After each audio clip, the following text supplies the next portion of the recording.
Inspector Vikram, ये बात मुमकिन नहीं हो सकती, क्योंकि ये बात कानून भी बहुत ही अच्छी तरह से जानता है कि कानून का नकाब ओढ़े रुद्र प्रताप जैसे बहुत से बगला भगत बने बैठे हुए हैं। यही वो भेड़ हैं जो भेड़िए का नकाब ओढ़े हुए हैं, और ऐसे भेड़ियों को गिरफ्तार करने के लिए हमें जगताप को गिरफ्तार करना होगा। सर, एक बार जगताप और नम्रता हमारे हाथ में आ जाए, उसके बाद ठाकुर रुद्र प्रताप पर हाथ डालना कोई मुश्किल काम नहीं होगा। सर, वैसे भी मैं एक नई थ्योरी पर सोच रहा हूँ। वो क्या? सर, मैंने आपको बताया था कि किस तरह ठाकुर रुद्र प्रताप की बहू निकी ठाकुर ने हमारी मदद की। सर, सच पूछा जाए तो निकी की वजह से ही मनाली और उसके बच्चे की जान बची है, और तिवारी जैसा मुझे हमारे हाथ में आया। सर, अगर ये निकी ठाकुर चाहे तो हमारे बहुत काम आ सकती है। तुम्हारी सोच में दम है, लेकिन तुम अपनी इस सोच का इस्तेमाल बहुत ही सोच समझ कर करना, क्योंकि निकी के दिल में अपने ससुर और अपने पति के प्रति कुछ भी बैर हो सकता है, लेकिन वो है तो ठाकुर खानदान की बहू। ये बात उल्टी भी हो सकती है। सर, ये रिस्क तो लेना ही पड़ेगा, क्योंकि मैं बहुत अच्छी तरह से जानता हूं कि निकी के पास ऐसी बहुत सारी बातें हैं जो सबूत बनकर हमारे काम आ सकती हैं। ये बात ठीक हो सकती है, लेकिन वो हमारी मदद करेगी क्यों? तुम कोई और रास्ता ढूंढो। सर, वैसे मेरे पास एक कार्ड और भी है। अगर हम उसका सही ढंग से इस्तेमाल करें तो ये काम मुमकिन हो सकता है। सर, वो कार्ड है करण ठाकुर। निकी ठाकुर करण ठाकुर से इंप्रेस है। अगर किसी तरह से करण ठाकुर हमारी मदद करने के लिए राजी हो गया तो सर फिर जीत का सेहरा हमारे सर पर बन सकता है। हाँ, तुम इस पहलू में भी सोच सकते हो, लेकिन जो भी करना सोच समझ कर करना। Yes sir. Hello, DCP Kulkarni है? हाँ है। विक्रम? इंस्पेक्टर विक्रम है। विक्रम साहब, मैं मनाली बोल रही हूँ। हाँ मनाली, बोलो, क्या बात है? विक्रम साहब, मैं आपसे मिलना चाहती हूँ। क्या कोई खास बात है? हाँ। मैं जिंदगी का एक अहम फैसला करना चाहती हूँ, और ये फैसला मैं प्रगति के सामने करना चाहती हूँ, लेकिन आपसे भी रिक्वेस्ट है कि अगर आप भी उस वक्त वहाँ मौजूद रहे तो बहुत अच्छा हो। ठीक है मनाली, मैं अभी आ रहा हूँ। ओके।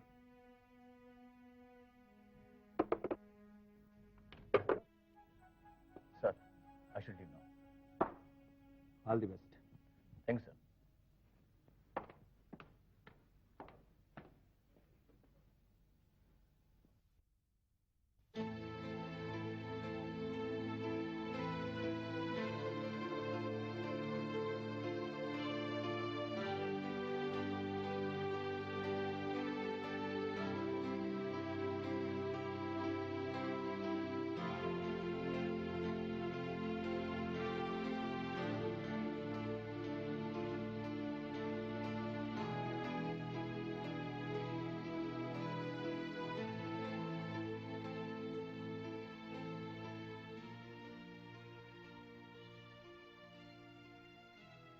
आप लोगों को मेरी ये बात सुनकर हैरानी होगी, लेकिन मैंने एक फैसला किया है। ये बात तो आप लोगों से छिपी नहीं है कि किस तरह से मेरी जिंदगी गुजर रही है। मेरे लिए मेरी जिंदगी कैद खाना बन गई है। हर वक्त, हर पल मेरे और मेरे बच्चे पर मौत मंडराती रहती है। इसीलिए मैं विक्रम साहब को लेकर तुम्हारे पास आई हूँ प्रगति।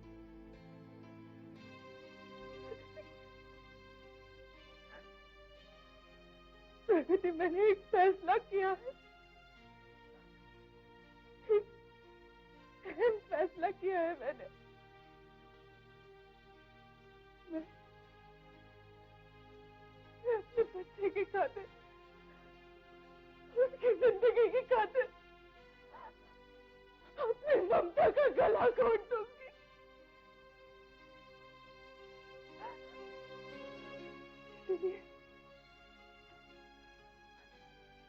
इसीलिए मैंने विक्रम साहब से भी बात की है और डीसीपी कुलकर्णी जी की धर्मपत्नी ममता जी से भी बात की है। वे मेरे बच्चे की जिम्मेदारी लेने के लिए तैयार है। लेकिन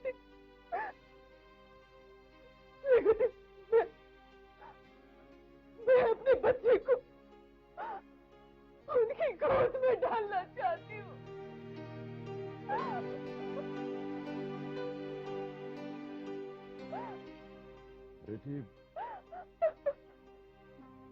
बेटी, इस फैसले का मतलब तो यही हुआ ना कि तुम्हें पुलिस की दी हुई सुरक्षा पर विश्वास नहीं। नहीं अंकल, ये बात नहीं है, ये बात नहीं है। मैं जानती हूँ आप जी जान से मेरी सुरक्षा का प्रबंध करते हैं, लेकिन मेरे दुश्मन का पहरा भी तो बहुत मजबूत है। नहीं, अगर वो कामयाब हो गए तो मुझे मेरी जान जाने की कोई परवाह नहीं है, कोई परवाह नहीं है। लेकिन मेरे जीते जी मेरे बच्चे को अगर कुछ हो गया तो मैं अपने आप को कभी माफ नहीं कर पाऊंगी।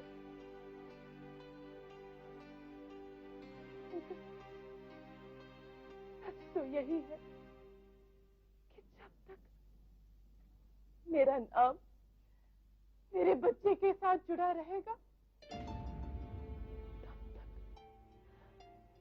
तब तक मेरे बच्चे पर मौत मंडराती रहेगी।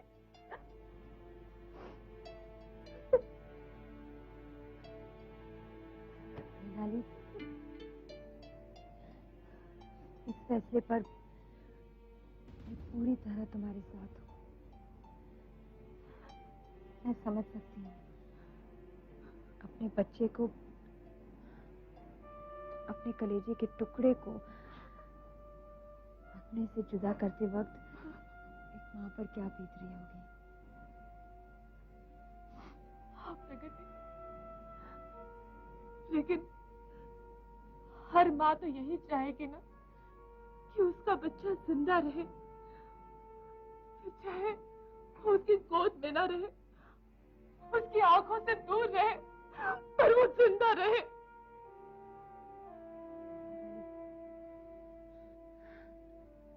शर्त तो इस बच्चे की जिंदगी ही है, लेकिन इस फैसले पर अमल करने से पहले मैं तुम्हें एक मशवरा देना चाहती हूँ। अर्जुन को ममता जी की गोद में डालने से पहले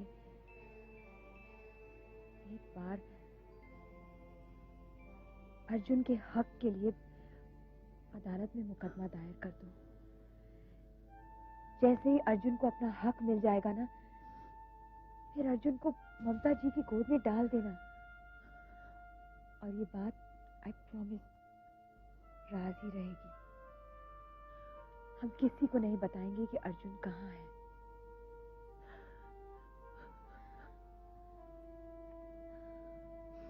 बाबूजी,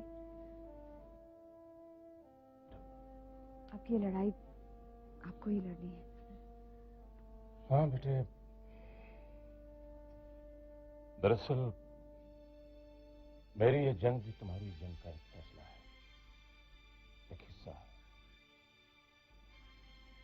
बेटे, इस बात का यकीन रखना कि ये जंग लड़ने में मैं कोई कोताही नहीं करूंगा, और मैं इस बच्चे की तरफ से इसके अधिकारों का दावा बहुत जल्द अदालत में दायर कर दूंगा।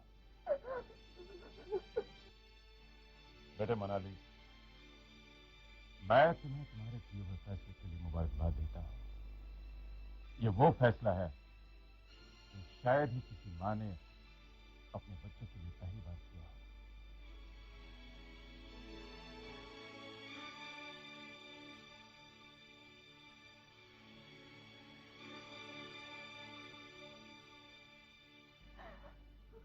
Manali,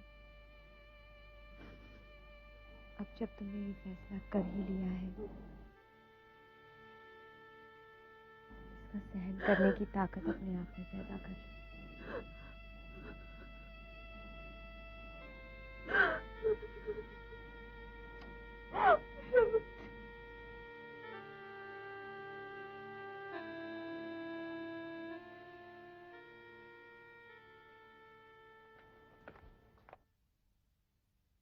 morning Mrs Thakur. Good morning inspector, आइए। Thank you. ये सिविल ड्रेस पे तो आप खासे शरीफ दिख रहे हैं। मिसेस ठाकुर, जो लोग पुलिस की वर्दी से डरते हैं वो लोग मुजरिम ही होते हैं। जी नहीं इंस्पेक्टर, मैं काफी शरीफ लोगों को जानती हूँ जो पुलिस की वर्दी से डरते हैं। मैं आज आपके ऑफिस में सिविल ड्रेस में इसीलिए आया हूं ताकि देखने वाले गलत फहमी का शिकार ना हो।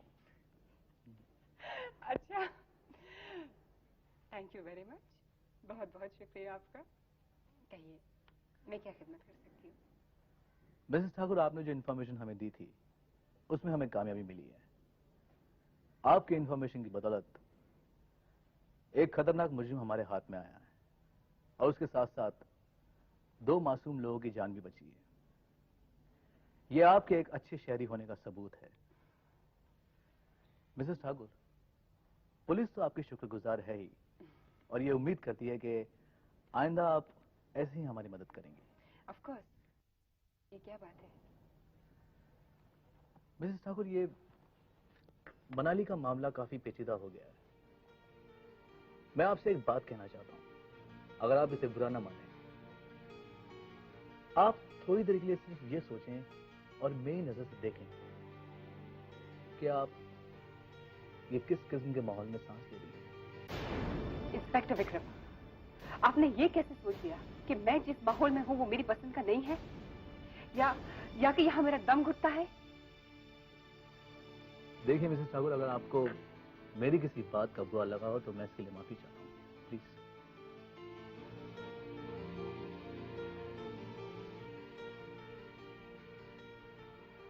मैं सिर्फ इतना ही कहना चाहता हूँ कि आप अमेरिका से आई हैं, आपने एक हिंदुस्तानी से शादी की।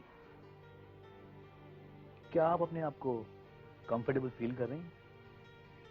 ओह, यू नो इंस्पेक्टर, एक्चुअली मेरी और विनोद की शादी एक इत्तेफाक था, एक जज्बाती इत्तेफाक। चलिए, मैं आपकी बात को मान लेता हूं, मगर मेरे ख्याल से यह शादी विनोद ठाकुर के लिए महज एक इत्तेफाक नहीं है, क्योंकि जिस वक्त विनोद ठाकुर आपको अपनी जिंदगी में शामिल करने की कोशिश कर रहा था, ठीक उसी वक्त वो अपनी पर्सनल सेक्रेटरी मनाली से पीछा छुड़ाने की कोशिश कर रहा था। आप झूठ बोल रहे हैं। आपने ये कहानी गढ़ी है। देखिए इंस्पेक्टर, मैंने आपको टाइम इसलिए दिया था, मैंने सोचा था कि आप आके कुछ इंपॉर्टेंट बातें करेंगे। आप अपना वक्त जाया कर रहे हैं। देखिए मिसेस ठाकुर, आप मेरी बात का बुरा मान गई। आपने पुलिस की मदद की है, इसलिए पुलिस का भी फर्ज बनता है कि वो आपकी मदद करे। मैं सिर्फ आपकी मदद कर रहा हूं। लेकिन मैं आपकी ये बात कैसे मान लूं? अपनी इस बात को साबित करने के लिए मैं आपको एक टिप देता हूं। जी हाँ मिसेस ठाकुर, आपकी कंपनी का वकील मिस्टर कोतवाल, वो आदमी पैसों के मामले में निहायत ही लालची और कमजोर किस्म का आदमी है। अगर आप उसे थोड़ी सी लालच दें तो वो आपको ऐसी तमाम बातें बता सकता है जो इस बात को साबित करेंगी कि विनोद ठाकुर से जो आपका रिश्ता है वो महज एक इत्तेफाक नहीं है। इत्तेफाक नहीं है तो क्या है? देखिए मिसेस ठाकुर, मैं डिसिप्लिन से जुड़ा हुआ एक पुलिस ऑफिसर हूं। मैं नहीं चाहता कि मेरी वजह से आप किसी और पोजीशन में आए। मैं सिर्फ आपसे एक फेवर चाहता हूं। आप मुझे इतना बताइए कि तिवारी का मनाली के ऊपर हमला करने वाली बात आपको कैसे पता चली और किस तरह पता चली?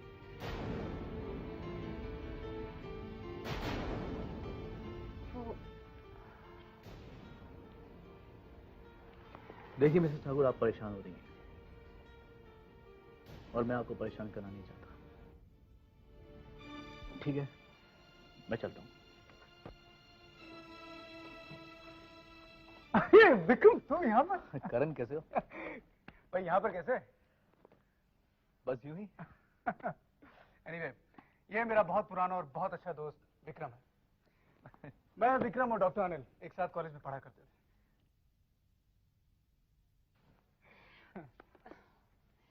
मैं तो आज तक इन्हें सिर्फ एक इंस्पेक्टर के रूप में ही देखती थी। आज के बाद भाभी आप इसे इंस्पेक्टर नहीं बल्कि एक दोस्त के रूप में देखिए। चलिए, आज आपसे एक नया रिश्ता कायम हो गया। अब आप नहीं जा सकते ऐसे। बैठिए, क्या पियेंगे? चाय, ठंडा? कैसा रिश्ता? अरे, आप करण के इतने अच्छे दोस्त हैं, करण मेरा देवर है, रिश्ता तो हुआ। माफ कीजिएगा मिसेस ठाकुर, मगर मुझे मेरी वर्दी इस बात की इजाजत नहीं देती, क्योंकि अगर कहीं कोई रिश्ता जुड़ता है तो उस रिश्ते का लिहाज करना बहुत जरूरी हो जाता है।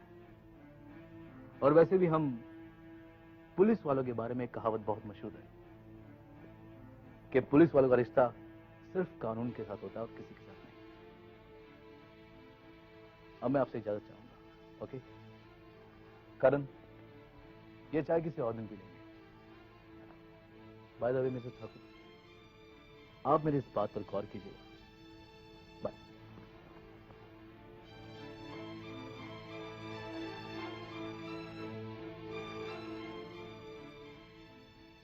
भाभी, ये विक्रम यहाँ पर क्यों आया था? ये मुझसे ये पूछने आया था कि दिवाली वाली बात मुझे कैसे पता चली। तो आपने इसे कुछ बताया? नहीं, कैसी बातें कर रहे हो? तुम थे उस दिन मेरे साथ, तुम जानते हो बाबूजी इन्वॉल्व है। मैं उनका नाम कैसे ले सकती थी? जहाँ तक मेरा ख्याल है, वो लोग भी ये नहीं चाहेंगे कि मेरे और विनोद के बीच में कोई दरार आए। और आप क्या चाहती हैं? मैं क्या चाहती हूँ? मैं क्या चाहती हूँ, अब ये तो मिस्टर कोतवाल से मिलने के बाद ही पता चलेगा। मिस्टर कोतवाल? ये बात को समझ में नहीं है। इन सब के बीच में ये मिस्टर कोतवाल कहाँ से आ गए? करण, इंस्पेक्टर का ये कहना है कि मेरी और विनोद की शादी एक इत्तेफाक नहीं था, और इस बात का सबूत मिस्टर कोतवाल के पास है। तुम जानते हो कोतवाल एक बहुत ही ग्रीडी आदमी है।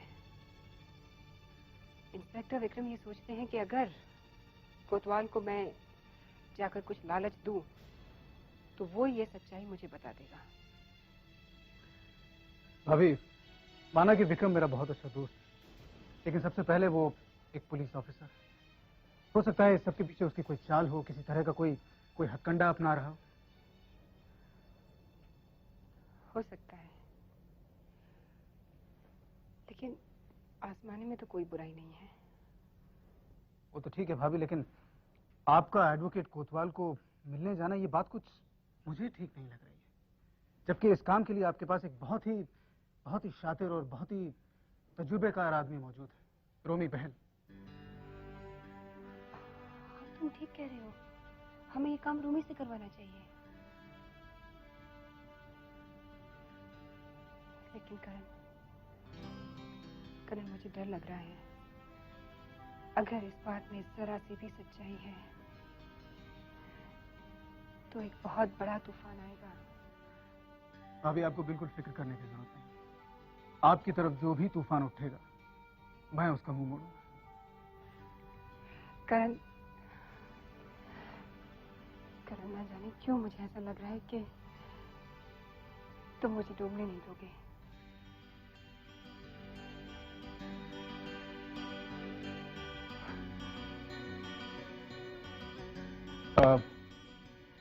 भाभी, आप मेरा विश्वास कीजिए।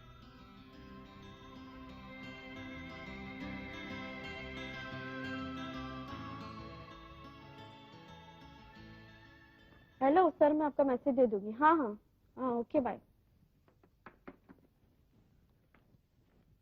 मैडम, ये साहब के नाम रजिस्टर लेटर है और यहाँ पर साइन कीजिए। Thank you.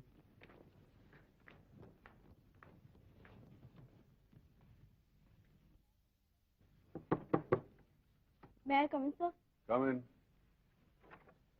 ये आपके नाम का रजिस्टर लेटर।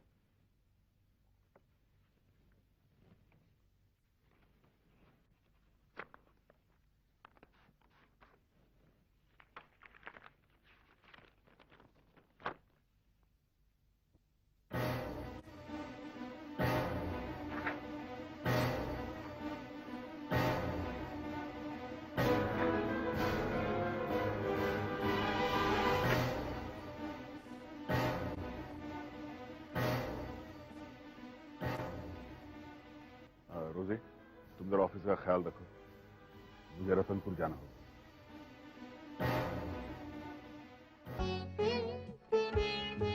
है दुनिया में इंसाफ की ये निशानी, अजब दास्तां है, अजब है कहानी।